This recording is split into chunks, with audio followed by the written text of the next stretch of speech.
been a while since I filmed anything, so you know, I did this a little different. This is only about 19 sheets, they're 8-footers. It was simple, no ceilings. So what I did was I taped this by hand. I ran everything by hand, you know, and I'm going to skim it by hand too. I'm not going to be using the automatic taping tools to do any skimming here. But what I wanted to show you is what I do, because most of my jobs are much bigger than this. And I'm running the bazooka, I'm running the boxes, I'm running the mud runner and stuff like that. But sometimes when I have smaller jobs like this, I don't do those things. I don't want to get those tools dirty. I don't want to get the pumps dirty because I have no place to clean them up. I'm in a residential area. Everything's finished outside this room. I'm just using the water that's right down here in buckets to clean up with, and I don't have my hose to blow out the bazooka, to blow out the pumps or anything else. So I wanted to just show you kind of what I do here. Now here for these angles, I will use the angle box because they do a much better job at finishing than I do. And if I didn't do the angle box, I would have to have coated one side of these angles on Friday. Friday I taped and coated this job. Today it's Monday, I'm skimming this job. So I do take the angle box, right? But I don't pump it up with the nozzle, with a pump. I just crack it open. I put the mud in here. I thin the mud up in my pan because the mud I'm going to use to skim this and to skim these and these screws is going to be thicker than the mud I'm going to use to skim the angles. So I'm just going to mix up some mud, throw it in here, and run the angles and then skim everything else out. So stay tuned. Watch me do it. First I have to do is dust it off. I'm just going to use my simple sand pole.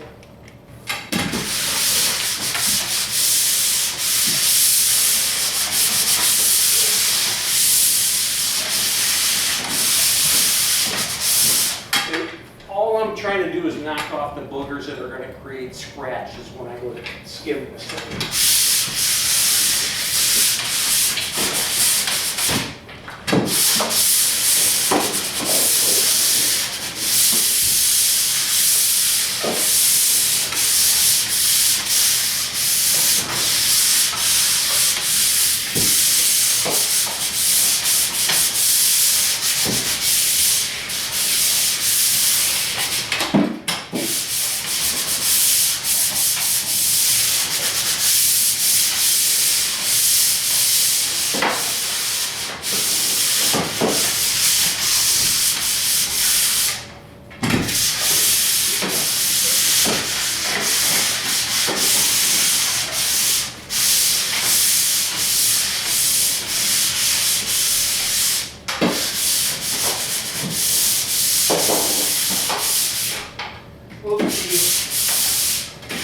Now I have a little bit of a lap mark here.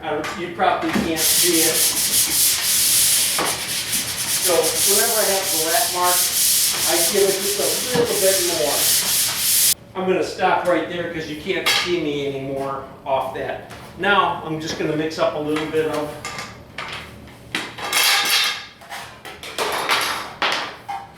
topping.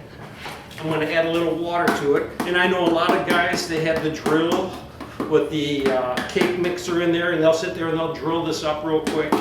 I've always done it this way because I very seldom, usually I'm just mixing things up with the drill, you know.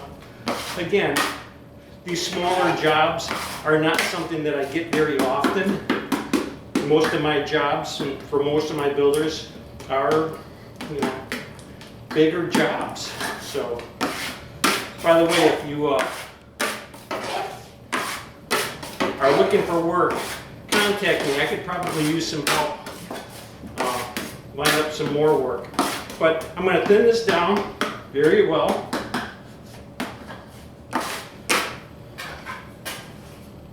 I got 2 seconds. Thin that down very well. Like I said, I'm going to crack open my angle box, pour the mud in here.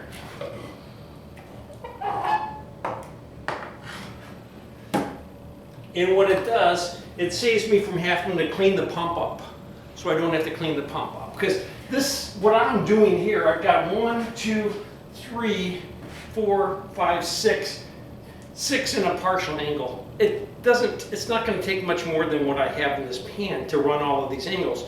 But now I don't have to blow this out with a hose, and I don't have to clean the pump out. So it saves me a lot of cleanup for a small job if I just do it this way. So now I'm going to skim these. One of the very few times you're going to see me using my angle box.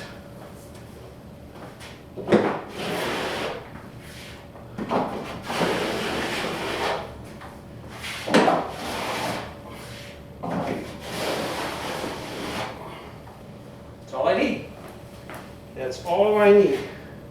I'm going to leave this mud because I'm going to be using this mud for the other angles. Grab my other pan.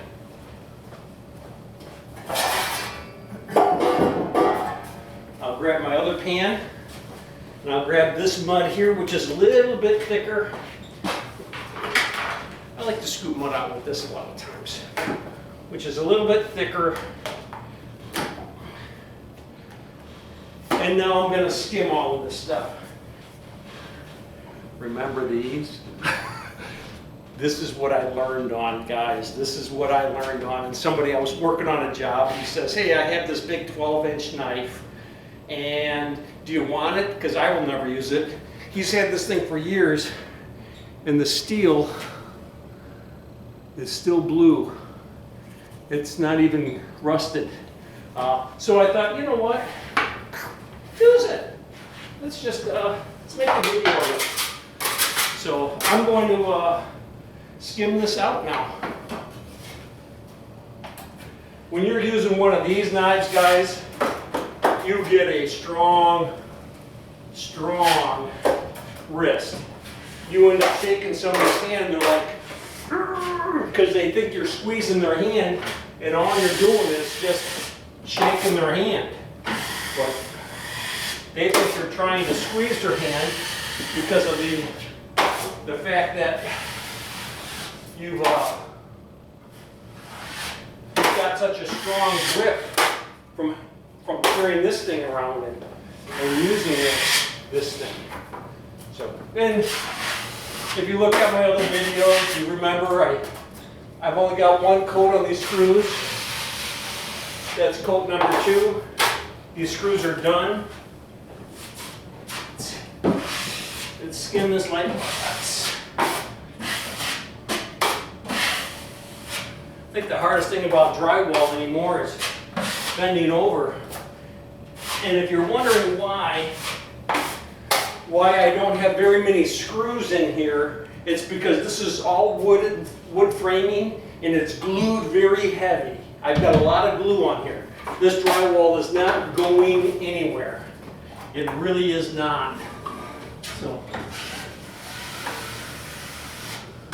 because I pretty much tape these by hand, I have to kind of do this because my mud ends up going out a little bit farther than it would had I just used the bazooka roller and glazer. Alright, so that's why I'm stripping these angles a little bit to make them look nice, but my gosh, that is just like perfect. That is just like perfect.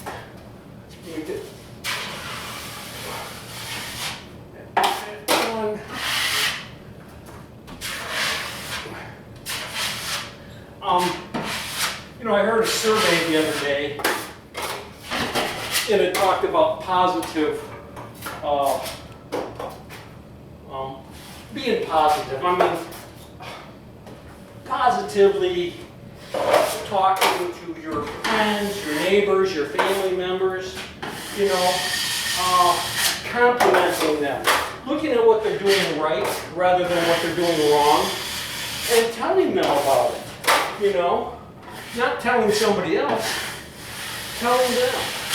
And they said what happens at that point is people with high blood pressure, their blood pressure goes down. You know, it's amazing what happens with them physically when you start complimenting them and you start encouraging them and you know, blessing them, I guess, is the best word to use. Bless them for being your friend and encouraging them to, because of the positive things that they're doing in life.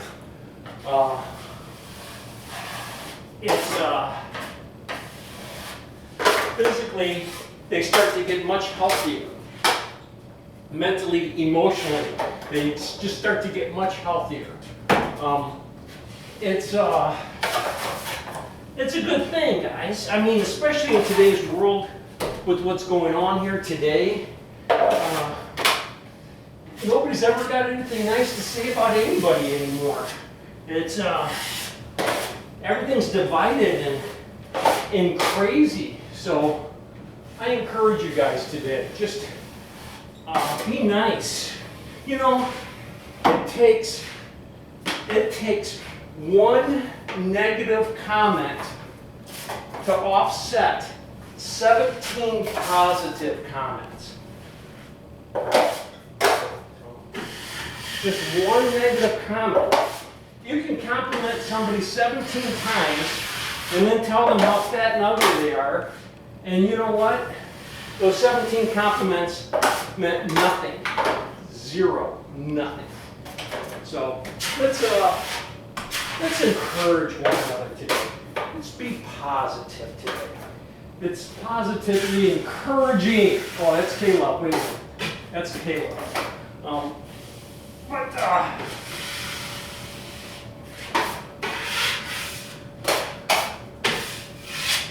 You know, I think about the YouTube channel and the comments that I get sometimes, and a lot of the negative comments I get too. It's okay to be critical if it's a positive comment of being critical. You know, like let's just say, you know, Ray, I would never have used this knife. Yeah, I honestly I wouldn't either. But it's in my hands, it's in my possession, and I thought it would be neat to try it out on screen. But if you just said, hey, oh, that knife is stupid, oh yeah, that's so Neanderthal, don't use that knife and everything else. There's so much better knives out there. And yeah, we know that. But you know what? You could say it that way, or you could just say, wow, that knife is pretty old. I wouldn't use it. But kudos to you for giving it a shot so people can see how much work it is using one of these big knives. Move the camera a little bit more. So let's see what happens here. Let's finish this up. I'm just going to do this one seam here, and then I'll do this corner bead here, and we'll be done. I'll spot the screws, strip these angles, and then we'll be done. And if you notice how I flare my edges and then I wipe down the center, and this knife is very, very stiff, so it stays very flat. Other knives that aren't as stiff as this knife is, sometimes you have to hold it like this and lay it down and wipe it to keep it flat. You know, this knife, hold it any way you want. The blade is so stiff, it's going to stay flat. It's just going to.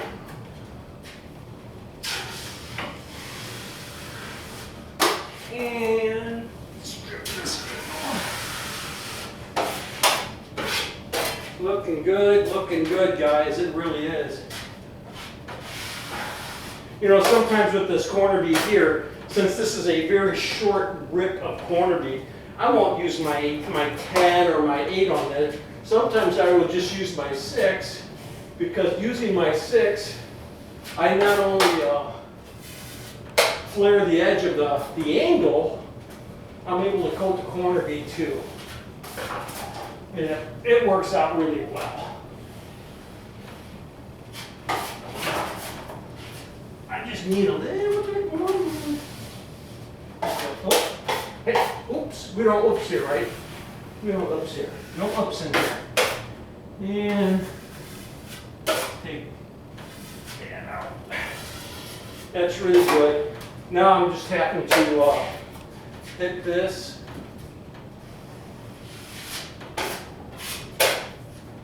Whoops, oops, whoops. And I'm going to coat this quantity right here.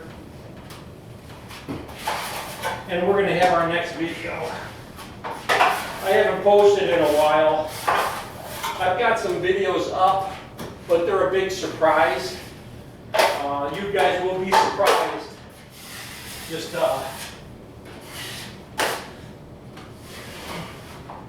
I've got some good videos coming up really soon here. All right, so that's all I'm going to do for now on this channel, on this video. You got a good idea. I mean, it's fun, but I'm not going to keep carrying on with this everywhere just because this is a lot of work. By the time you're done using this all day, you know it.